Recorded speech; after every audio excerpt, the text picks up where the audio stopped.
দেখো আমি কিন্তু গোপুর জন্য রান্না বান্না করে চলে এসেছি কাজ সারতে, কিন্তু ঘরের তো একার উপরে সব কিছু, তাই কাজগুলো সেরেই নিচ্ছিলাম। ওই দেখো আমি কাজ বাজ সেরে শাড়িও পরে নিলাম, যেহেতু পুজো দেবো তাই অনেকটা রাত হয়ে যাচ্ছিলো। শাড়ি পরে কিন্তু আমি সিঁদুরটাও পরে নিয়েছি, সেরকম কোনো সাজিনি, যেহেতু ওর ঘরের পুজো করবো, একটু শাড়ি না পরলেই নয়।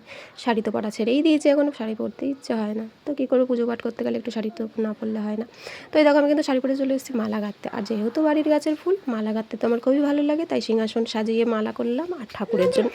আর এবারে জন্মাষ্টমীতে ফুলের দামটা অনেকটাই বেশি ছিল, তাই আমি বাড়ির ফুল দিয়েই মালা গেঁথে ঠাকুরকে পরিয়েছি এবং সিংহাসনেও সাজিয়েছি।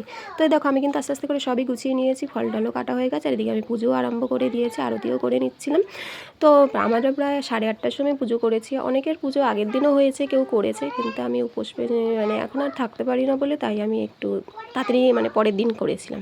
তো এই দেখো আমার কিন্তু পুজো কমপ্লিট হয়ে গেছে। তো আমার সিংহাসনটা কেমন হয়েছে সাজানো আর আমার গপুকে কেমন লাগছে অবশ্যই কমেন্ট করে বলো। সবাই ভালো থেকো, টাটা।